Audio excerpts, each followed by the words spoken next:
Hi, Jessica. How are you guys doing? Doing great, doing great. We can start?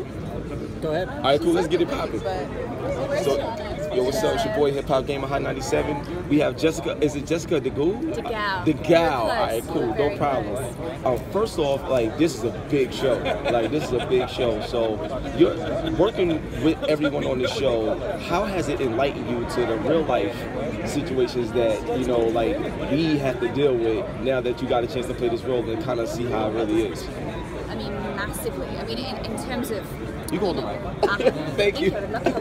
I mean, when you look at the way that America is presented internationally, there's so much that is not shared, that is not available, that is not, you know, it's the same with Australia. Like, internationally it looks quite rosy, but then, you know, you live there and you amongst people there and you work there, and it's a different situation. It's I imagine it's the same everywhere, but yeah, it's been a massive learning curve for me, and I think not only historically have I learned about American history, but culturally, it's massive. And but I mean, I couldn't be with a better group of people. These people are my family now.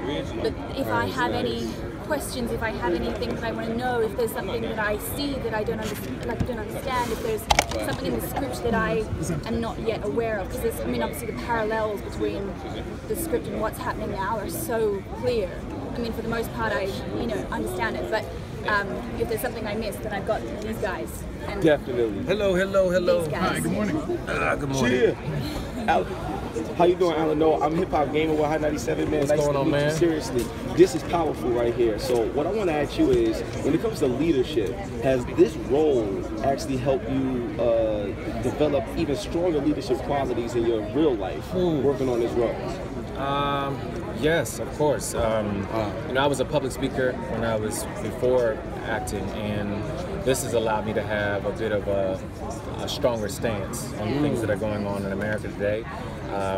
It is something that is very relevant in this time, and it is something that our children need to be aware that is on television. We need to inspire them and encourage them and motivate them to know that they have worth, and we need to change the narrative of slavery as a whole. And this is what that show does. And we're going to continue to push the envelope in season 2 in pushing that narrative as well. We need to let them know that they are, the reason why we're at Comic-Con is because they are superheroes. Yo, wait, hold on, I just got to do that. Like, that was crazy impactful. What surprised you about your role as you started, you know, unfolding throughout the season, and what are you looking forward to next season as far as your character's growth? You know, do I have to? Okay. And that's for both. Okay. You want to go first, Carly? No, I missed that. I was... Okay. I think the thing that surprised me is that, you know, a lot of people automatically going to say he's a villain. He's a sellout. He's Uncle Tom. And I fought very, very hard to make sure that we said, no, he's a human being, and there's humanity, and there's redeemable qualities about him. And we're going to take someone that is, to clarify, he's not in the house, just so, because everyone says automatically, like, oh, he's in the house. No, he's in the fields. He lives in the overseer's house, out in the fields with the other slaves. But the reality is that he's still at the top in the hierarchy. And how do we remind people that, guess what? He's still a slave. People forget that. They forget that he's not born this way, he's created to be this way. And how do we break that stereotype to say, nope, there's still something in him that wants to be free. There is a rebel inside of him. There is some fire in him. There's some passion. And he deserves to have a future. He deserves to have a legacy. He deserves to, you know, be able to be respected and appreciated and be equal in the world. And that's what all these men and women are trying to get. At the end of the day, how they do it may be right or wrong in people's eyes, but you've never been a slave. You don't know what you're willing to do to get to freedom. In season 2, we leave him, or season 1, we leave him with a lot of money. And so you take that ego, dash some money on it, and things get a little different. But I think it's going to throw everyone for a loop of how he uses the money. And also the turns, physical turns and mental and emotional turns that he's about to get. He's traveled a bit, he's seen some things, So expect that this man right here is the Cato you know, but like if he was at a 5, he's at a 15 by the time you see him. So that's where I'm at. Yeah, I think for Elizabeth, in season 1, she's very, her intentions are right, but she's very naive and very innocent, and she's never really experienced what happens in the South firsthand. And so once she sees that, there's no turning. You can't unsee that, and then you can't not be involved. You can't not participate.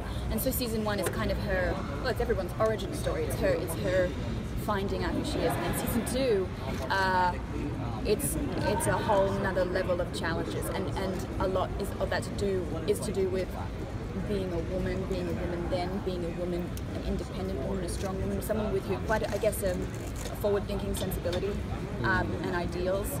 And you know, we're all from the end of season 1, we've all found each other. So season 2 is, you know, what happens from there. So do you think that Elizabeth's wanting to have a child aided in, since it did help her bond with Gouw, is that also why she wanted to help the runways?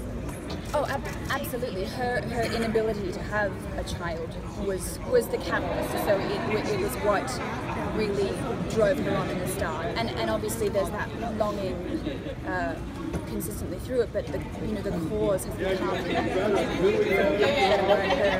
it's the way that she has found to nurture, the way that she has found to give back, the way that she has found a family. So there's a definite shift of priorities. Often with these shows, individuals argue that this is bringing division, within the country. You're basically fanning the fires on racial tension. So they would encourage the youth to steer away from it. Right. both colored youth and Caucasian youth, as to the excuses, this is the sins of the past. Let's forget it. Let's get past it. So why would you agree or disagree with this type of narrative? Why do you think that it is important to see the show, or maybe these kids shouldn't be exposed to this? So for me,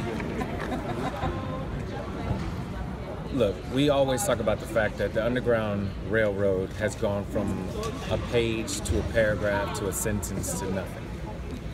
It's just been labeled Harriet Tubman, got some freed some slaves with a rifle, and then Obama became president of the United States.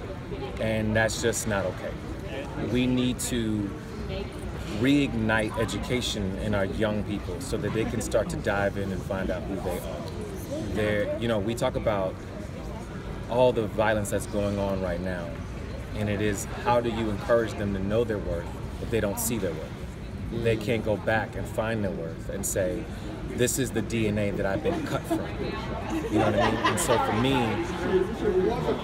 the conversations that are being had now all over this country with this show, with other shows, it's important that we are part of the narrative to know our past. It's also, we've traveled and gone to schools where they're teaching math and science through our show. It is 9-year-old girls who run up to us who have never seen anything, they only know Underground, and they've become fans, and they've now gone back and learned about Henry Box and about William Still, and Harriet Tubman isn't even in the conversation yet because there's so many people a part of this. You're talking about the AME church, you're talking about so many things and how it moved and how intricate it was. And it also is now the time, this show is important because we're talking about strategy. The show is about strategy, and this particular time needs to be about strategy. And it doesn't mean because you're pro-black that you're anti-white. It just means that we have to understand how to move forward as a country and as a people in being enfolded and accepted in this society. And this, in order for you to know that past and to know what we've gone through and know that, guess what, it's still relevant. We've come a long way, we have, and that's beautiful. But there are drastic changes that are we're still imprisoned. We're still dealing with police brutality. So it all, in a sense, is still a form of slavery. And how do we break that in our own communities? And how do we break that in the systemic communities? Yo, Some of this do what you look like as the characters, period, authentic. Are you going to look differently because you've come into money for season 2, or are you concerned to make sure he looks the right way? For Cato, it is about, again, we talked about acceptance in society and being respected. So yes, the money helps because he can now afford to get those nice clothes, or to throw lavish parties, or do whatever he's going to do in order for him to be seen in the light, regardless of the scar. And he uses that as a charm. You know what I mean? I mean, that is something that he can smile, and you would see past that and know that he's greater now because he has so much more to offer.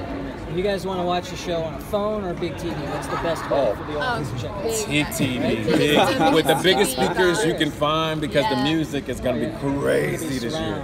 Yeah. It's not for a phone.